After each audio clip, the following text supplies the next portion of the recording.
right, ladies and gentlemen, we are live. Okay, thank y'all for tuning in for the APUSH Corona class. We are back. I've been spending a few weeks making DBQ things and getting into my head all of the format of this new exam, trying to maybe enjoy a little bit of what was my spring break, right? So we are back. Glad to see you, Mr. Crane, and glad to see everyone else who is here. So with that, let's just go ahead and start our class. And we are going to be focusing today on the Gilded Age. So all of your questions, okay, so Catherine, good morning from South Carolina. Glad to see you there in California.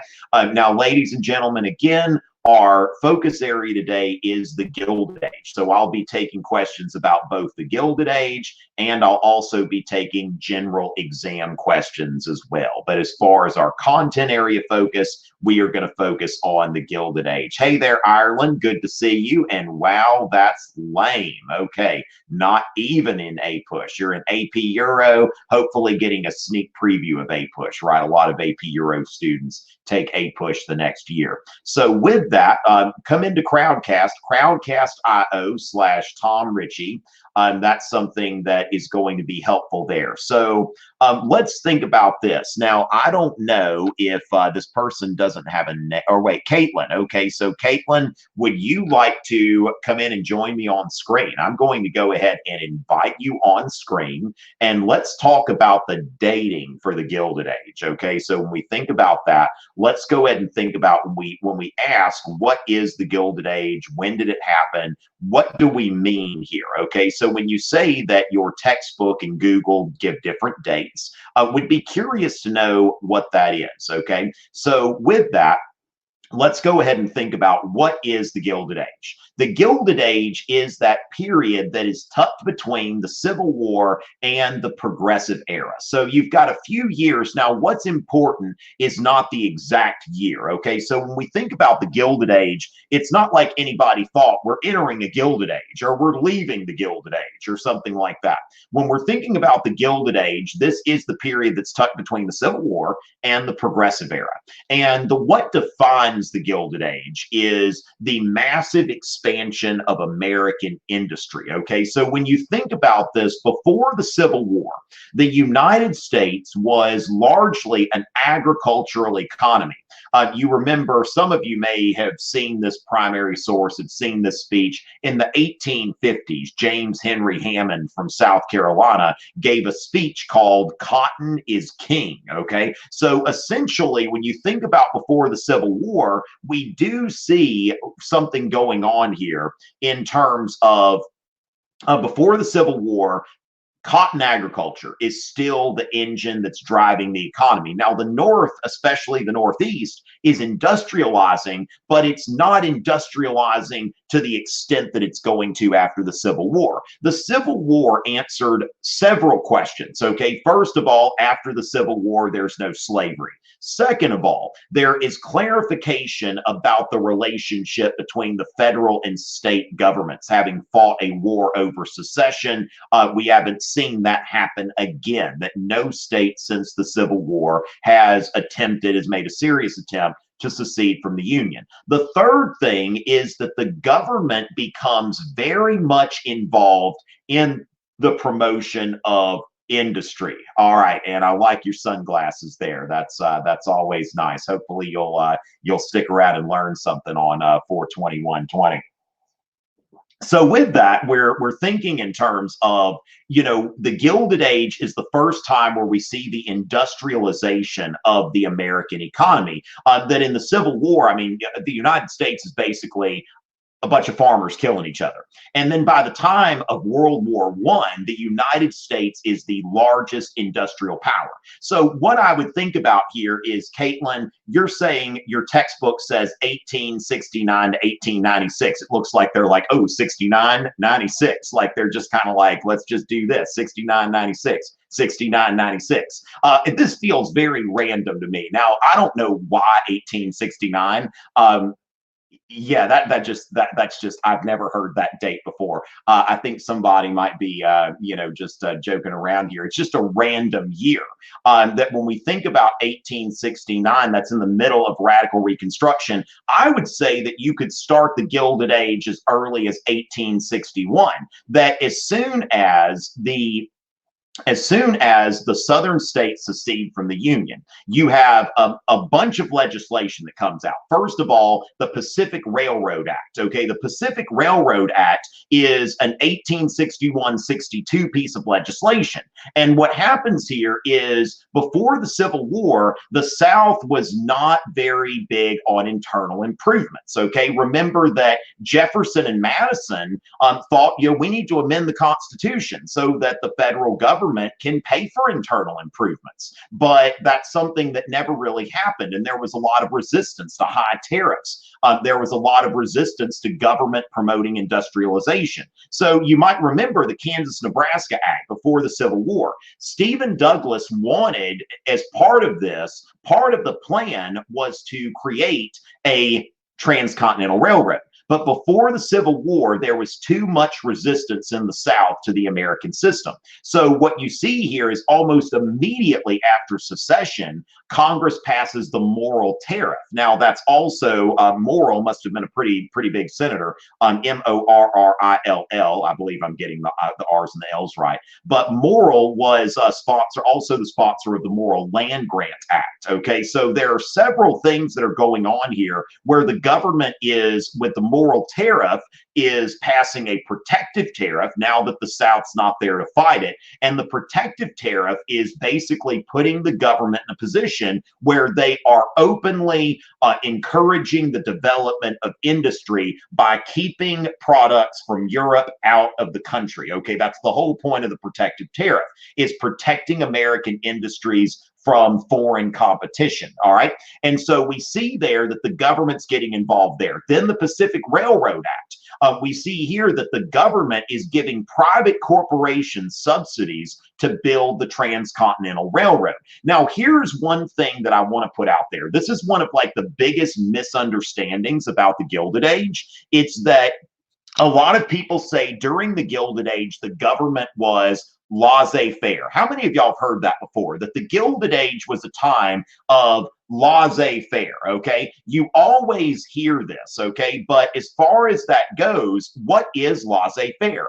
Laissez-faire is Jefferson and Jackson, okay? That's Jacksonian economics. When you think about laissez-faire, that means that the government is staying out of things entirely, okay? So laissez-faire, the government does nothing and just lets things go. That was the point of view of Jefferson and Jackson. Laissez-faire is not the Pacific Railroad Act. Laissez-faire is not the Morrill Tariff. Okay, so when you look at the Pacific Railway Act, you look at the tariff, you also look at what happened when there was a great railroad strike, what happened during the Pullman strike. The federal government sent in troops to actively put down these strikes. That's one of the biggest differentiations between the Gilded Age and the Progressive Era, is that during the Gilded Age, the government had a very pro-business mentality, and then during the Progressive Era, you see the focus on the regulation of business. Now, during the 1920s, we see that government is adopting more of a hands-off approach, I think, than you see during the Gilded Age. During the 1920s, a lot of the policy is just let it be, let business grow. But that's not what happened during the Gilded Age. So we want to understand that what you're seeing during the Gilded Age is not laissez-faire. It is that the government is very much involved in the encouragement of big business. If you think about something like the credit mobilier scandal, where you have members of Congress that were bought off during, because of a railroad contract. All right, they're basically handing out stock to congressmen. That is not hands-off. That is not laissez-faire. That is a very visible hand. Okay, when you see somebody like Leland Stanford as governor of California, who was also a railroad monopolist, this is not laissez-faire. So think about this. One of the most prominent cartoons that we see during this time was from Puck magazine, which was a Democratic-leaning publication. And the Democrats tended to resent the government basically doing everything that big business wanted. So let me make sure that I'm getting the best size here. Let me make sure that we've got got a good size. And so with this, let's go ahead and show this. All right, looks like oh, they want to sell this. Okay, why are you selling a public domain cartoon, amped up learning? I have no idea what is going on here. All right, so let's see here. Let's go ahead and see if this is actually going to bring us to something here. Gosh, they really want to sell this stuff, don't they? Okay, well, you know what? Let's just go ahead and, I mean, we are getting into capitalism here. So with that, okay, with that, we're going to go ahead and take a look at this cartoon, the bosses of the Senate. So you see like these senators here, and then you can see like, let me see. I'm going to try one more thing here and see what we can do. Gosh, they really want to sell this thing as a stock photo. But you know what? We'll just put that there. Now you see the senators, okay? Then you see these girthy guys here. I mean, just look at that girth. It's just like, I mean, this is, my goodness.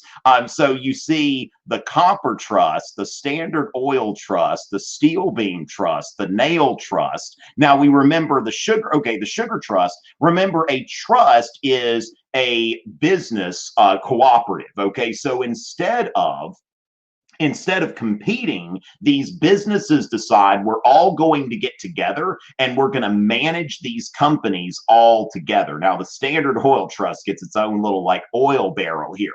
So here's the thing. The people's entrance is closed. This is a Senate of the monopolists, by the monopolists, and for the monopolists. Thank you, Posterazzi, for giving us a nice look here. So we've got this cartoon here in pretty good resolution.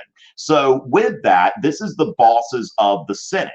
And this is something that we want to note here. Now, of course, this is 1889, about the time of when we look at the Sherman Antitrust Act.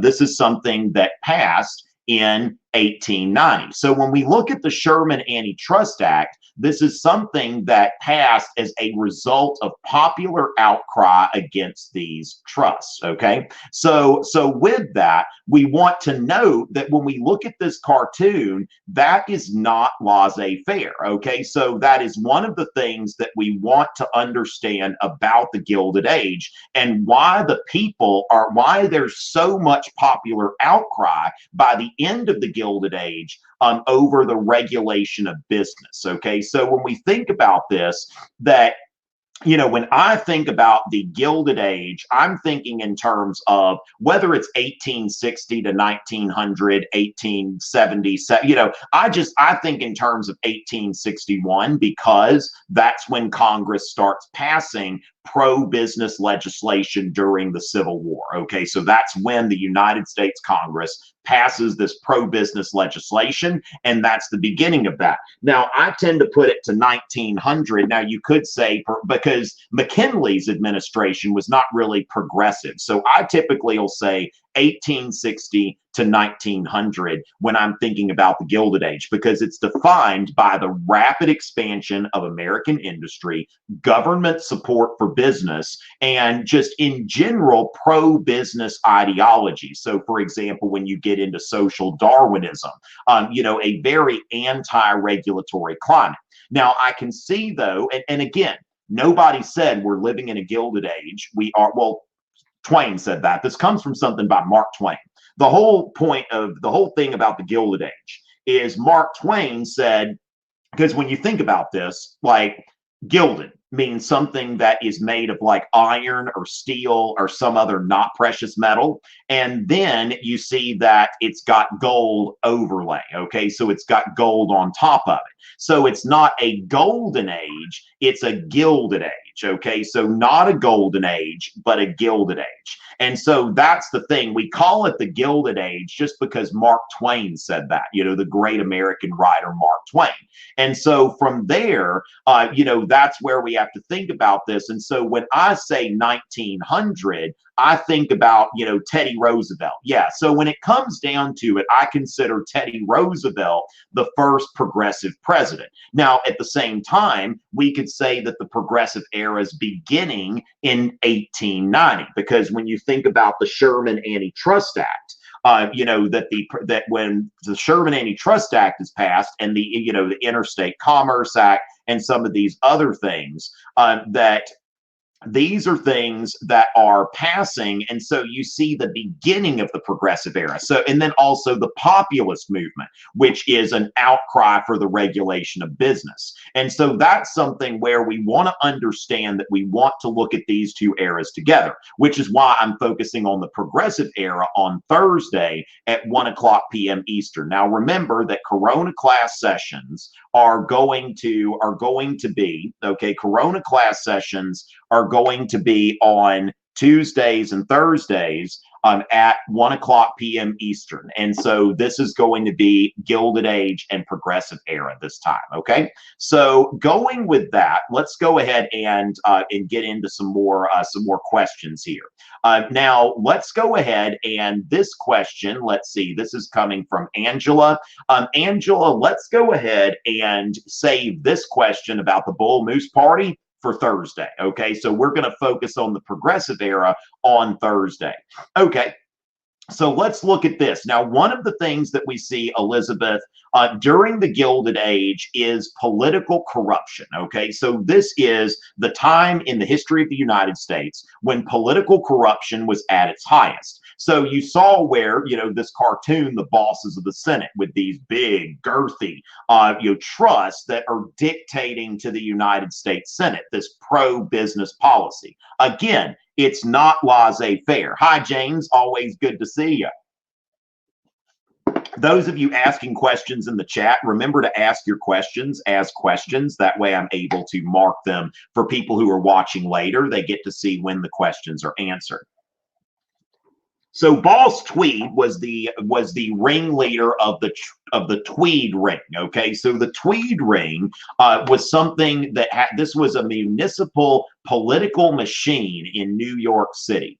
And so what we want to note here is when we look at the Tweed Ring, or what we think about Tammany Hall. Okay, so this is something that when we look at Boss Tweed, this is a Democratic ring in New York City. And one of the things that we see during the Gilded Age, and especially going into the progressive era, is they're trying to take down these political machines. Now, a political machine is basically, you see the beginnings of political machines with democracy in Jackson. Like, for example, when Jackson was inaugurated, Jackson goes into the presidency, and then Jackson, first thing he does is he fires everybody and he brings in his own people. So what you see here is the spoil system. Okay, the way the spoil system works is in a democracy, and this is one of the trade-offs. Democracy is not a perfect form of government by any means. There are a lot of things about democracy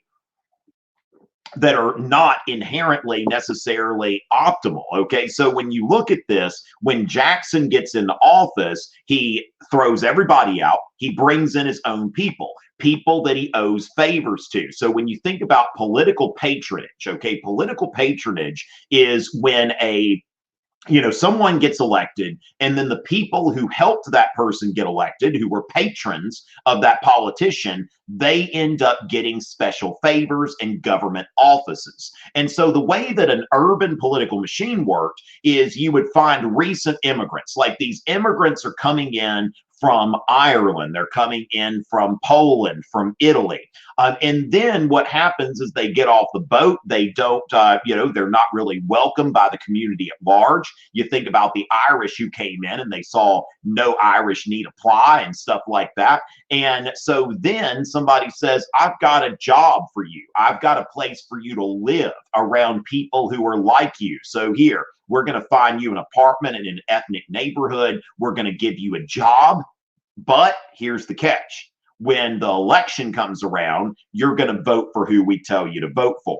So that is a political machine. So when you look at Tammany Hall and Boss Tweed, this was an organization that took these immigrant communities, and they showed that they said, you're going to vote for this person. this person gets into office, they control all of the patronage. Okay, now that's another thing that we're going to see here is the Pendleton Act. Okay, so the Pendleton Civil Service Act, which passed in the 1880s. It passed in 1883. So again, the Gilded Age, you know, we're not talking about like just, now, of course, the Pendleton Act is about politics, not economics. So not so much in the laissez-faire department, but you see here where there is a government regulation here. So the Pendleton Act passed in 1883. Now, when we look at, Sherman Antitrust Act 1890, this was in 1871. Boss Tweed is depicted by Thomas Nast. Okay, now notice here where there is Tweed and then he's got money. So the brains, you know, his head is made of money. Now Thomas Nast was the foremost cartoonist of his time. And so he was the cartoonist for Harper's Weekly. Now, Harper's Weekly was a Northern Republican publication in New York City. Okay, so that's something that when we look at Thomas Nast cartoons, now note here that since Democrats tended to get votes from immigrants and Republicans tended to be Protestant, like political machines tended to be in cities and they tended to include recent Catholic immigrants. So when you look at Thomas Nast here in 1871, there is the American River Ganges, and you look at these crocodiles that are coming in, they are wearing Catholic bishops' hats. So you see here where Thomas Nast has this cartoon showing that this whole idea that goes all the way through Kennedy's campaign in 1960 that is, which is not on the exam, but this idea that if you elect John F. Kennedy as president, which I believe that John F. Kennedy remains our nation's only Catholic president. Plenty of Catholic justices have been on the Supreme Court, but we have only had one Catholic president, even though more than a quarter of our country today is Catholic. And so you see here where Catholic immigration is seen as a threat. So you see that this is a Republican, a late 19th century Republican perspective. Okay. Then of course we see here where this is a cartoon that is going after the Democratic Party. There's a stereotypical Irishman. Irishmen were often depicted as apes at that time. So when you see somebody depicted in an ape-like kind of look, that is an Irishman. That's the way that they were depicted in Republican political cartoons, as an ape.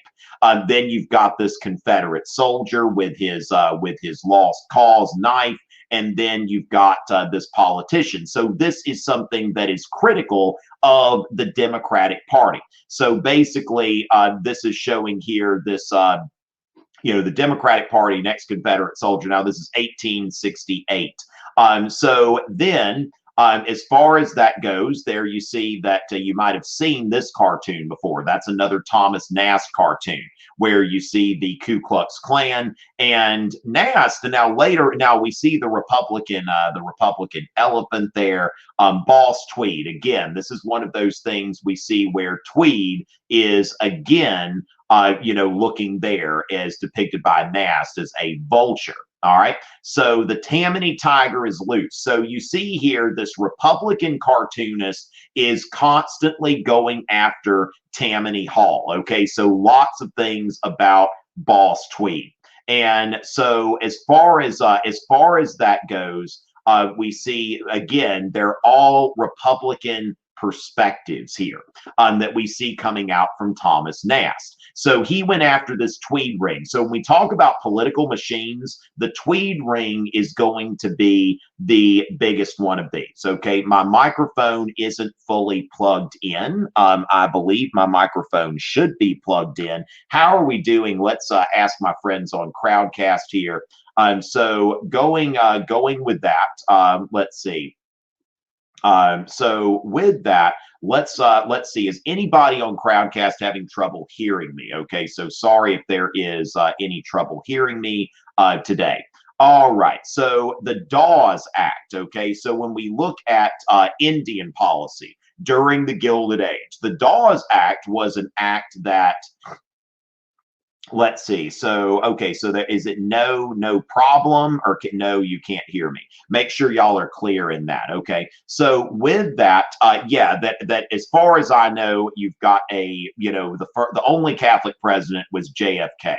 And so with that, let's go ahead and go into the Dawes Act. Now, the Dawes Act has to do with Western policy. Now, also another feature of the Gilded Age is what I call the conquest of the American West. All right. So manifest destiny we saw during the during this period of during the antebellum period, we saw manifest destiny as far as the Mexican American War. We completed at least the territorial acquisition of the 48 continental United States. Okay, when we look at everything except for Alaska, Hawaii, outlying islands, and the like.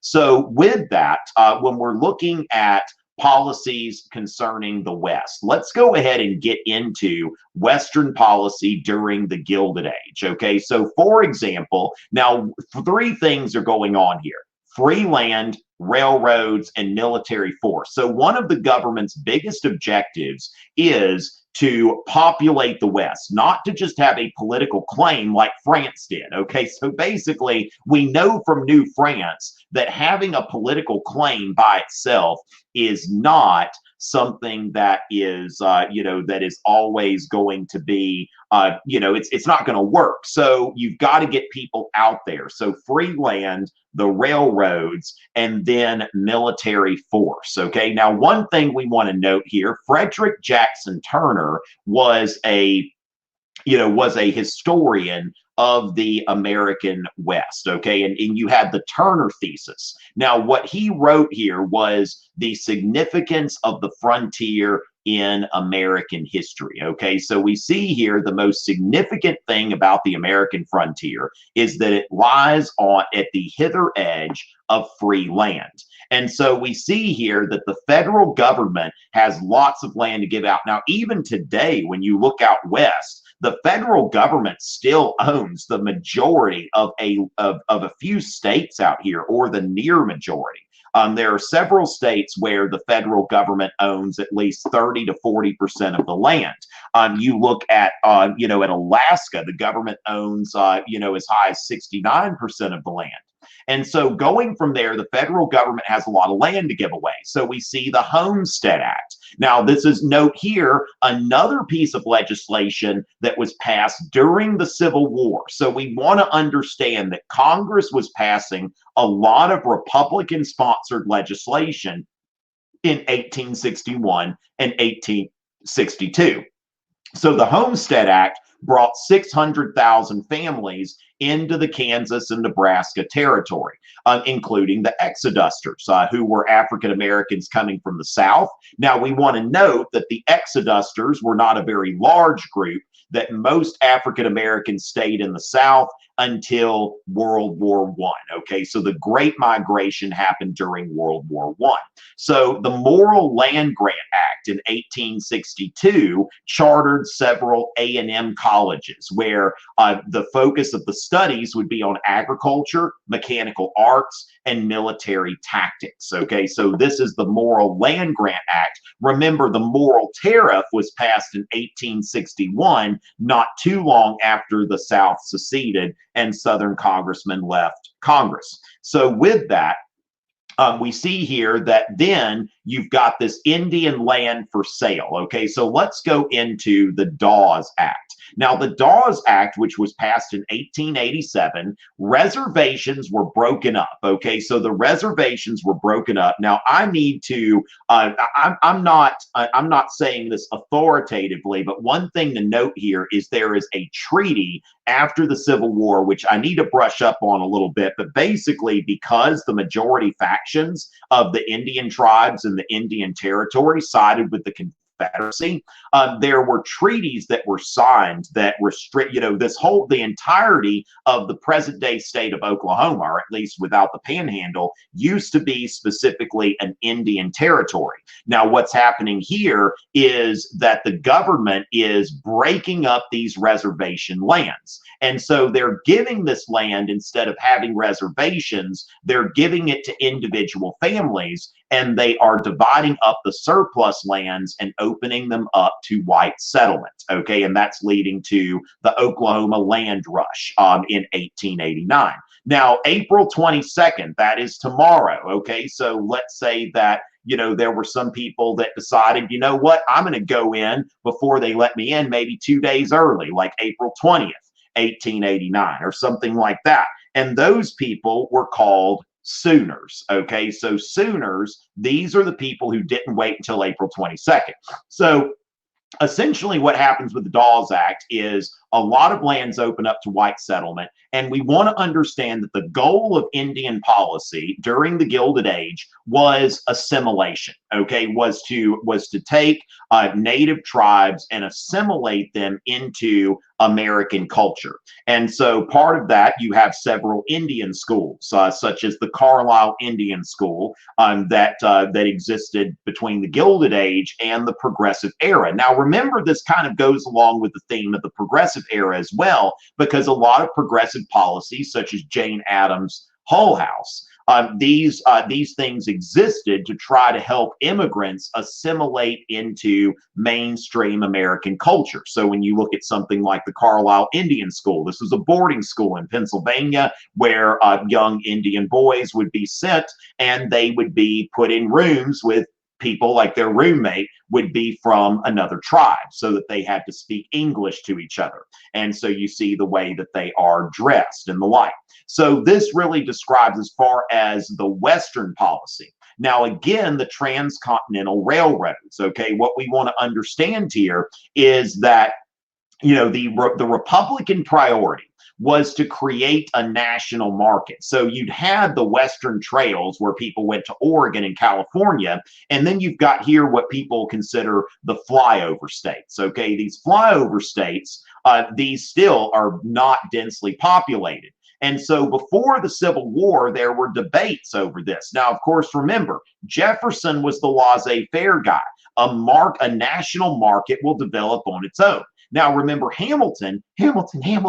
All right, some of you musical folks out there, Hamilton believed that government action to promote business was essential. So we see here that the Gilded Age was not a Jeffersonian time. It was a Hamiltonian time. It was not a time of laissez-faire.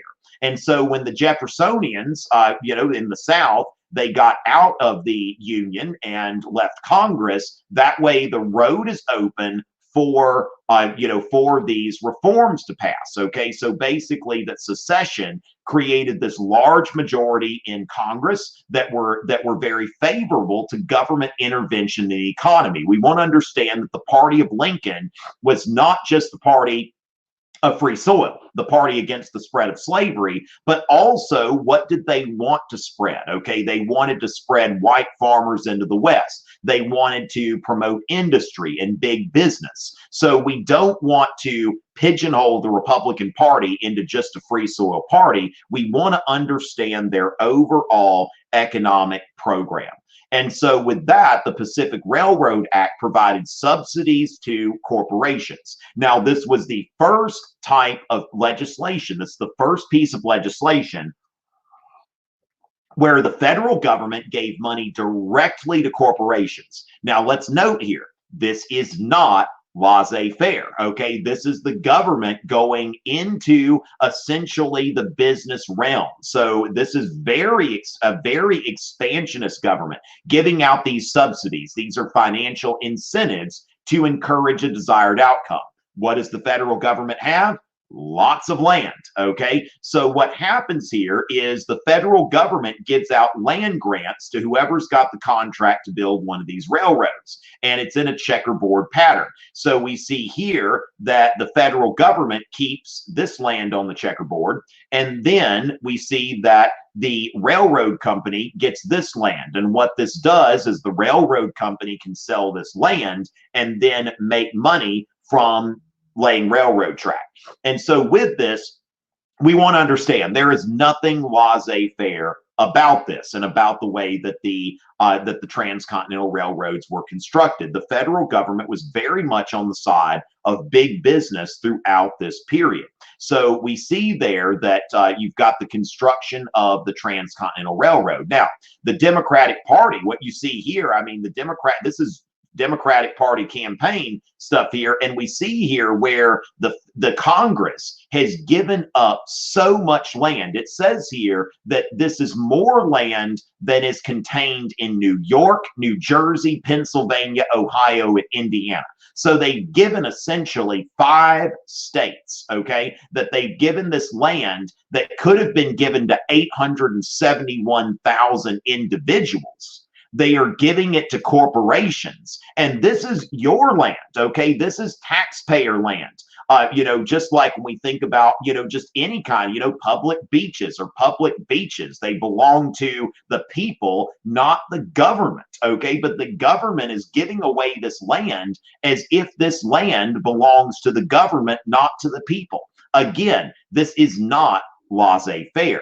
And then when we look at the credit mobilier scandal, as I've mentioned that already, that a Union Pacific Railroad created a railroad construction company so that they would be paid twice. So what happens is government subsidies go to the Union Pacific Railroad, then they'll go to the credit mobilier. Okay, so then basically this is a way to scam the government into giving money. So into giving money to more corporations and putting it in their pocket. Because Union Pacific was supposed to hire somebody to do the construction. So now this Union Pacific Railroad executive is using the people's money to pay himself. So there was large-scale corruption here because of this alliance between government and business. Now, why is government tolerating this? Because this fella here, you don't have to know his name, but he was giving out credit mobilier stock.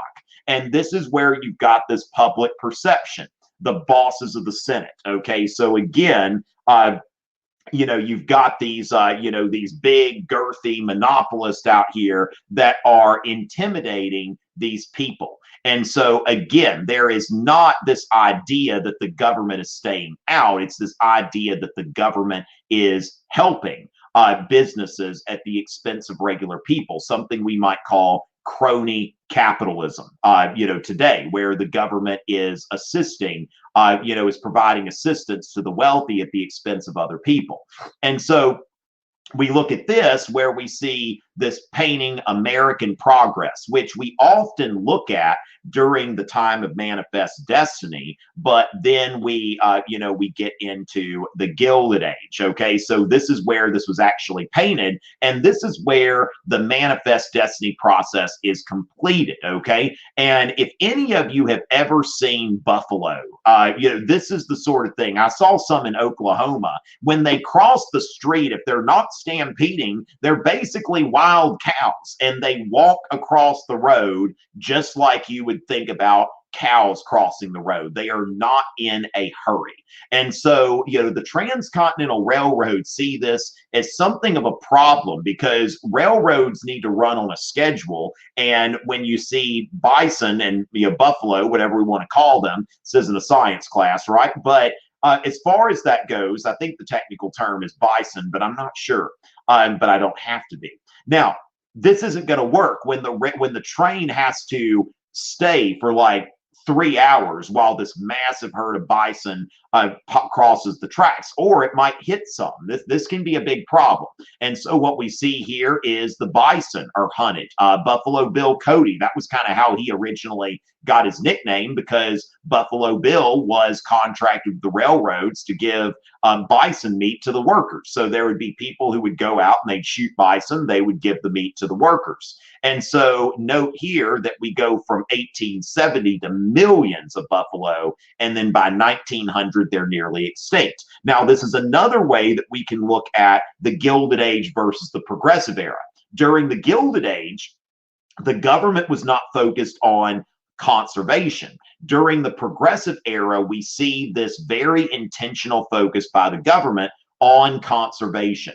Now, then, of course, we see this, the military conquest of the Plains Indians. Now, the extermination of the buffalo made it impossible for Plains Indians to carry on this lifestyle that they developed as a result of the Columbian Exchange. And then, of course, on top of that, you see that gold and silver are discovered in the West. And those lands where gold and silver are discovered, such as South Dakota's Black Hills, you're seeing that there are efforts to remove natives from their ancestral lands. And so you see wars happening over this. And this is something, William T. Sherman was very instrumental in Indian policy at this time. And when you look at William T. Sherman's correspondence, he used the term final solution, like, where you think about the final solution to the Indian problem. Hitler was not the first person to use this idea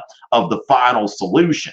And hostilities between the races will continue till the Indians are all killed or taken to a country where they can be watched. And this is the formulation of Indian policy. Now, when I was a little boy, you had Custer's Last Stand.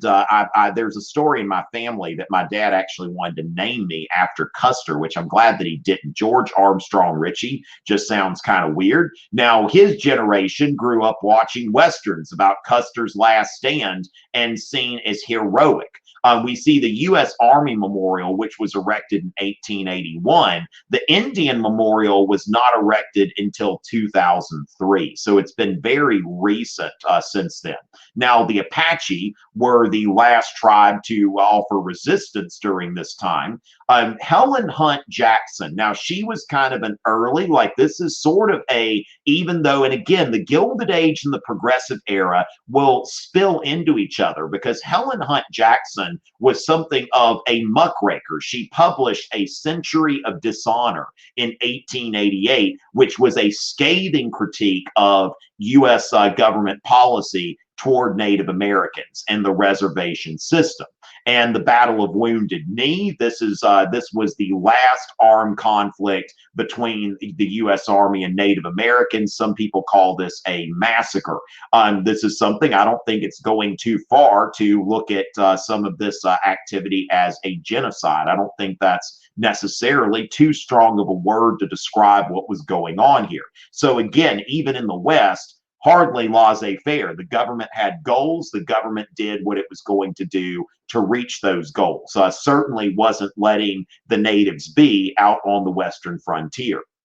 And so Frederick Jackson Turner, the reason why Frederick Jackson Turner presented his Turner thesis at the Columbian Exposition in 1893 in Chicago is because the 1890 census, okay, what we want to consider here is the Wounded Knee Massacre happened in 1890. The 1890 census is also the first census to remove the frontier line. Every census before 1890 was featured a frontier line. And so, this time the frontier is over. And so Frederick Jackson Turner, as a historian, was writing about the history of the frontier. And he said the frontier is really what makes America American, because when you look at the colonies, that America was basically an outpost of Europe. So when you look at the frontier, this is where we see America becoming uniquely American and becoming its own thing. Now, of course, the Turner thesis is one of those things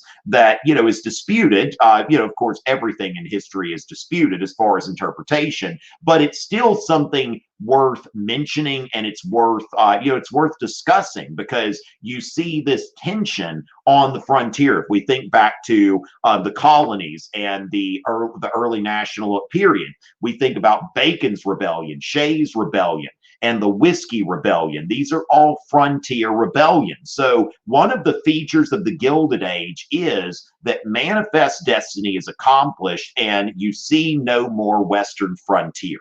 So that's something that is very important here.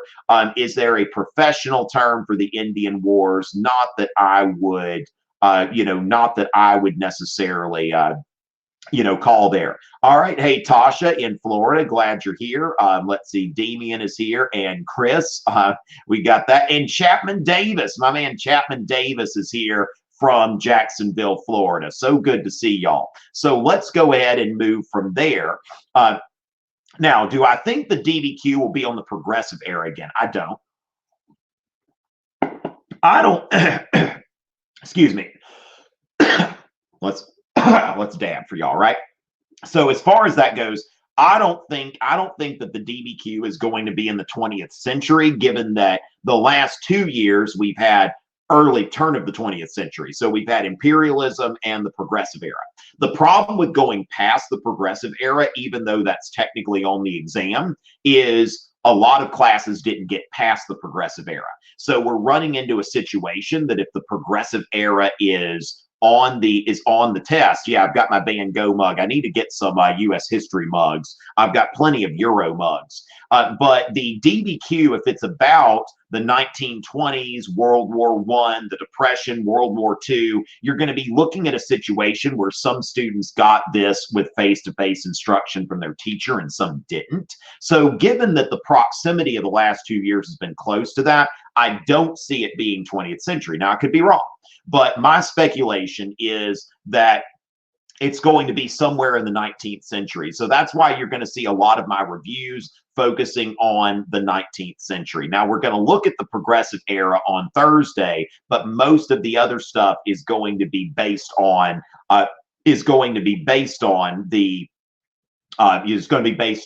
the 19th century. That's where I'm going to do most of my stuff here. Now, also, let me remind y'all, some of y'all were here. Well, actually, some of y'all may not have been here. Let me go ahead and make sure y'all know that I'm planning on doing some live streams on Marko Learning's YouTube channel. I'm going to throw in a little link here. Make sure to open that on a new window so you don't get kicked out of the stream. But I'm going to go ahead and remind y'all need to subscribe to Marko Learning's YouTube channel, because that's going to be where I'm going to be doing some streams in the near future. So if you go to youtube.com/Marko Learning, you'll also get a notification of when I'm going live on Marko Learning's. Actually, that's not the one I wanted to emphasize here. We want to emphasize this one.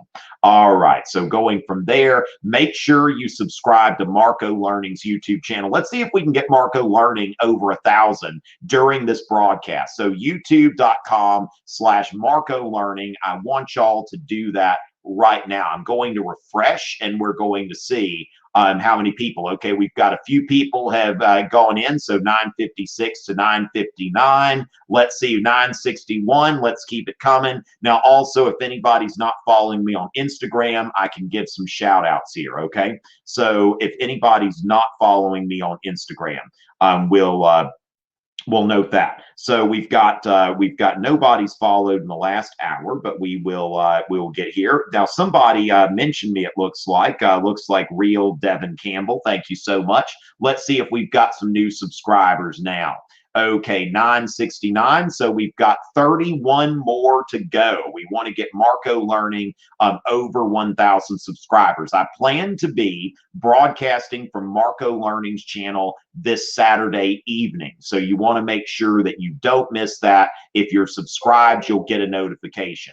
So with that, we're going to get into that. So that's going to be an interesting thing to look at later. Let's see what happens there. So with that, let's go ahead and go to the next question. Okay, so we're only 30 away from 1,000 on Marko Learning. Thank you so much, Sarah, for already subscribing there. So was anything significant regarding foreign relations? Okay, I would say here that Lily, yeah, there's really nothing here that's going to be super important for foreign relations. When I think about foreign policy outside of wars, I think really things are kind of quiet between the War of 1812 and imperialism. Okay, so when we get into imperialism, we're going to see that. Yes, you definitely want to tune in. Another thing is that I'm broadcasting from the Bill of Rights Institute's channel this evening at 6:30 and Thursday evening at 6:30.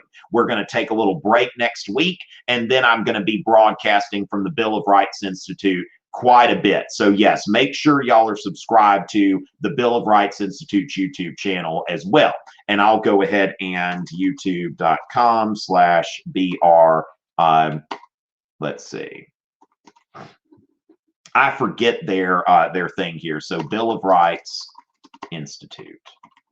Okay, so going from there, let's see. So the Bill of Rights Institute, that is Bill of Rights INST. So I'll go ahead and put that in here as well, because that way, where is there a schedule for these things? Okay, so the Bill of Rights Institute, follow them on Twitter and on Instagram for that. I'm going to be Tuesday and Thursday. Basically, what you're going to see here is Corona APUSH is going to be Monday and Wednesday at Monday and Wednesday at 1:00 p.m. Okay, so 1:00 p.m. Eastern. So that's going to be important for you there. And then so Corona 1:00 Eastern. Bill of Rights Institute is going to be at 6:30 p.m. Eastern Tuesday and Thursday this week. That's going to take a week off. We'll get schedules out. I'll be putting stuff out on Twitter and Instagram. Make sure you're following us there. And speaking of Instagram, let's see if anybody, okay, so we've got apparently I'm a Starfish and Karin Preet. Thank you, Caleb, for the recent likes. That's nice of you. So with that, foreign relations, not a big deal at this time. Understanding that the tariff, okay, so understanding that the tariff is something that is really, we're trying to kind of keep clear. And Bill, this is really the Gilded Age, is the completion of Henry Clay's dream. Okay, Henry Clay's dream of constructing a national economy. That's really what Henry Clay wanted here. So can we talk about the significance of the railroads? I think we've already done that. So we already did that, the Gadsden Purchase, which Jimmy Fallon has a really great thing on that. If you look that up, if you just Google Gadsden Purchase. So, how did the Mexican-American War, now the Mexican-American War basically brought about, in 1848, the Treaty of Guadalupe Hidalgo, which you see the Mexican Cession happen as a result of the Treaty of Guadalupe Hidalgo. And then, of course, that, in addition to the Gadsden Purchase, sets up the continental United States. Okay, when we think about the contiguous 48 states. Now, the Spanish-American War is what puts the United States on the path to imperialism. So for the first time with the Spanish-American War, the United States is becoming an imperial power. Okay, so that's something that is extremely important to note there. So with that, audio is clipping. Okay, I will see what I can do to work on that. Let me close some tabs and see what that does for us. Okay, so I'm going to close some tabs, see if the audio picks up from there. Okay, so let's see. Closing unnecessary tabs. How is that doing for the audio? We will see about that. All right.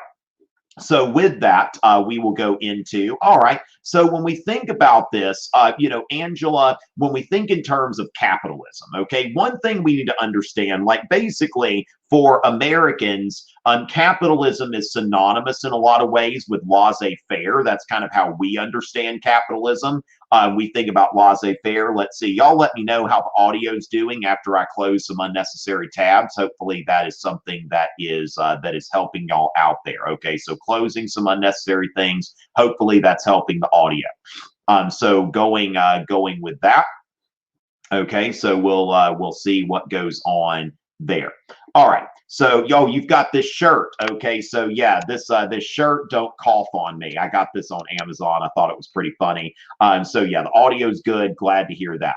All right. So going from there, capitalism is really an economy that is based on money. Okay, so for example, when we think about the South before the Civil War, that the South in a lot of cases is referred to as a pre-capitalist economy because wealth is still based on. Wealth is still primarily based on land ownership. Okay, capitalism is an economy where your wealth is based on primarily your money. Okay, so this is where your money, your capital, your investment. Capital is whatever money you have freed up for investment. So, for example, Jeff Bezos, one of the richest guys in the world, he owns Amazon. Amazon, he's very wealthy, not because he owns a lot of land. He's wealthy because he owns a business. So basically, capitalism is where the means of production are controlled by the people who own capital.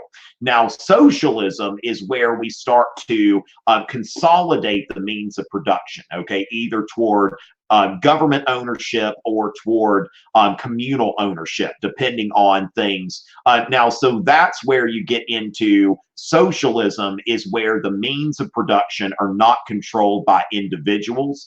They're controlled by either the government or communal, or communes. Now, then we get into fascism, where basically the means of production are in private hands, oftentimes in the hands of large corporations, and they're directed by the government. Like the government says, you own this technically, but you will produce this, you'll produce this, you'll produce this. So, fascism is some like corporatism, and it's not laissez-faire. Now, remember, capitalism does not necessarily have to be laissez-faire. So my argument about the Gilded Age is we see the rise of American capitalism. We see like the maturity of American capitalism, but we also we don't see laissez-faire here. So capitalism is not necessarily inherently laissez-faire. All right, and again, let's get Marko Learning above 1,000. We're at 979 right now. I'm going to put it in the YouTube chat again. Let's go ahead and make sure that y'all are subscribing to the Marko Learning channel, so you'll get to see my Saturday broadcast. This evening, you'll get a notification for that. So we're getting very, very close, ladies and gentlemen. All right. So as far as that goes, some documents from each period. So Thomas Nast's political cartoons, that's something that's important. I think that when you're thinking about documents, take a look at Andrew Carnegie's The Gospel of Wealth. Okay, so when you think about that, the Gospel of Wealth, this is kind of going into Carnegie's idea that wealthy people, like we've got social Darwinism, which is focusing on competition. Now, social Darwinism is very laissez-faire in terms of, when you think about Darwinism, biological Darwinism, it's letting everything evolve as it's going to. Okay, so when we look at social Darwinism was largely against government regulation, okay, which pure social Darwinism should also be against government intervention in the economy. So basically, let things go, and just like the process of evolution produces natural selection, where the fittest survive, and there is the fittest survive, and that the world is better off, that basically the species adapts and survives, and the species is advanced through this process of natural selection. Now, social Darwinists said we don't need a lot of regulation, okay, because regulation, it gets in the way of the natural order of things, okay? So regulation gets in the way of the natural order of things. And so with that, that's one thing. I would look at Carnegie's Gospel of Wealth. That would be something worth getting into there. I'd also look at the labor movement and look at like Samuel Gompers versus Eugene V. Debs. That's something I would get into with that. And so when we think about the Gospel of Wealth, now the Gospel of Wealth may be influenced by social Darwinism in the sense that it goes into this whole idea that the wealthy should not be taxed heavily. But at the same time, Andrew Carnegie is also a very big advocate of philanthropy, okay? A very big advocate of philanthropy. And so that's something that is important there.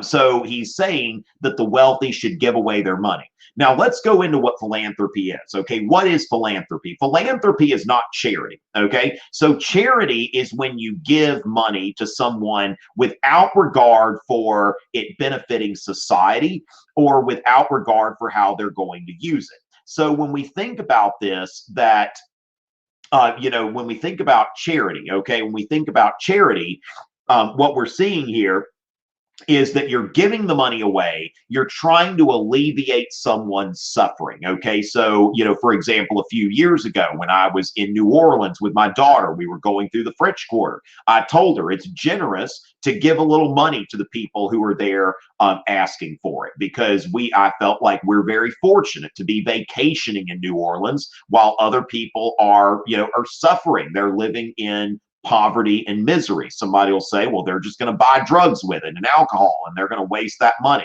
And it's just like, you know what? This is charitable giving.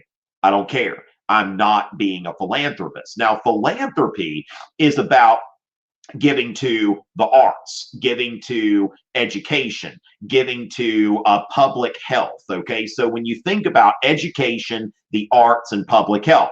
So, for example, I would wager that the Bill and Melinda Gates Foundation right now is investing heavily in looking for a coronavirus vaccine. Okay, that's something that I would say that governments are working on that, but also philanthropists are getting involved in that as well.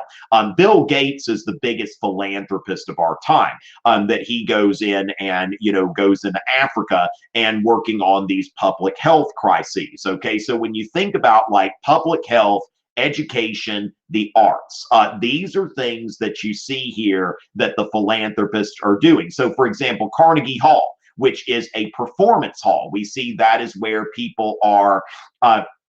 That's where people are, singing. They are playing instruments. They are, they're putting on concerts. Then Carnegie also helped to found, I think over like 3,000 public libraries. You might be getting corona, but I tell you what you've never had.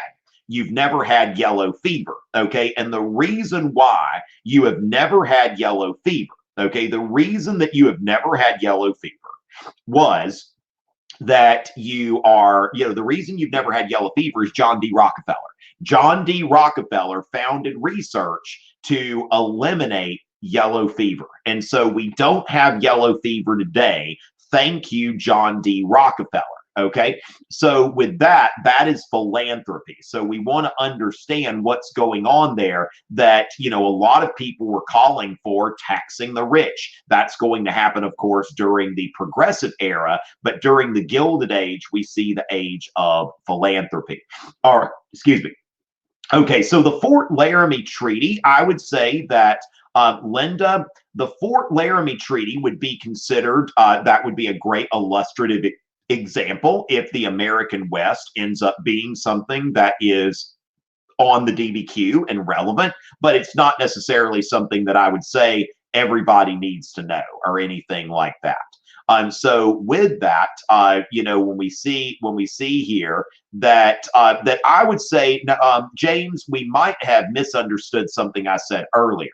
When you're looking at the Gilded Age and the Progressive Era, what we're looking at during the Gilded Age and the Progressive Era is we're looking at assimilationist policies both for immigrants and Native Americans. Okay, so this assimilationist policy is common to the Gilded Age and the Progressive Era. All right. So we've got 985 subscribers at Marko Learning. So let's go ahead and see. I mean, we only need 15 subscribers. I would love to get that number up there. I would say here that now secession didn't happen until 1860. Okay, I don't think that the Communist Manifesto had an impact on secession. Now, what you could see is when you think about the revolutions of 1848 and the global wave of nationalism. Okay, so that's one thing that U.S. history, I think one of the weaker points of U.S. history sometimes is we don't necessarily get into the global perspective. So when you're thinking about explaining the Civil War, something that often gets ignored is the wave of nationalism that we see happening worldwide. When you read the Gettysburg Address, you see that Abraham Lincoln is making an appeal to American nationalism. He's referring to the United States as a nation. Okay, the United States is a nation. The United States is not just a union of states. So, when Abraham Lincoln's delivering his first inaugural address, he talks about our national constitution, okay, our national constitution, not our federal constitution. So I think that when you look at nationalism and you look at Southern nationalism, which is a regional nationalism, and then Abraham Lincoln's more inclusive nationalism, for lack of a better word, that's what he's talking about in the Gettysburg Address, that this nation might live, okay, that we are fighting not just for a union of states, a union of strong sovereign states. We are looking at at national. Yeah, so yeah, not these United States or the United States are. After the Civil War, we see the United States is a great nation, okay? Before the Civil War, the United States are, okay? So is it correct that the Gilded Age yeah, so what we look at here, okay, so we've got a question from Raniel Dadcliffe. That's funny. So the Gilded Age, yes, I do believe that the Gilded Age is, is really, that's where Henry Clay plants the roots of the American system, which was extremely controversial during the antebellum period. But when we get to the Gilded Age, okay, when we get to the Gilded Age, we see that the American system is the seed bears fruit. And so then, yeah, I would say that, you could also say the closing, it's the high point. It is the apex of Henry Clay's American system. Because certainly in the 20th century, we see much more of a trade-based economy. Okay, so yes, that I would say that if Henry Clay were able to look back at U.S. history, he would say that the Gilded Age was his favorite period because that is the time where we had the closest thing to Henry Clay's insulated industrial national economy. So with that, let's see. So the actress who got stabbed. I have not heard anything about the actress who got stabbed. So ladies and gentlemen, we are, we've gone through all the questions. Marko Learning has 986 subscribers. I will keep the content coming. I am going to be back on Thursday at 1 o'clock p.m. Eastern, and the focus of that broadcast is going to be the progressive era, but you'll see me going back and looking at the Gilded Age. Okay, so we're going to go back and look with the Gilded Age and make more comparisons between the Gilded Age and the progressive era. So come on in. Now also, if you want to submit questions in advance, you can also look where it says right above me, if you're on Crowdcast, where it says schedule, you can go to more and you can go ahead and go to the next broadcast and you can go ahead and pose your questions. If you have got some questions about the progressive era, we want to make sure that those questions are answered. Okay, so with that, we want to make sure that that is happening. So with that, ladies and gentlemen, again, I'm looking to be on a Tuesday, Thursday at 1 o'clock p.m. Yes, my plan is right now, Nikki, for the next like 3 weeks, maybe I think through the exam, you're going to see this broadcast at 1 o'clock. Unless I say otherwise. So y'all go ahead and tell me in the chat, especially you here on Crowdcast, what are some other ideas? I decided this week I'd focus on the Gilded Age and the progressive era. What are y'all thinking about for next week? We've got like 3 more weeks of this. So what are we going to be thinking about in terms of this? Okay, let's think about in terms of what would be some good review topics for APUSH that I could do in future sessions.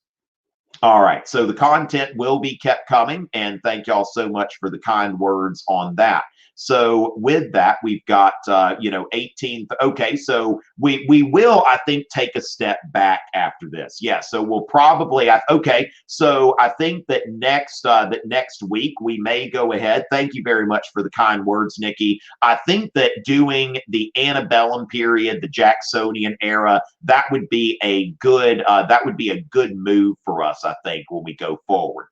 So again, ladies and gentlemen, we will do that, and I will be back on Thursday to go into the progressive era. So thank y'all so much for tuning in, and I will see y'all again for an APUSH broadcast on Thursday at 1 o'clock p.m. Eastern. It's always a pleasure.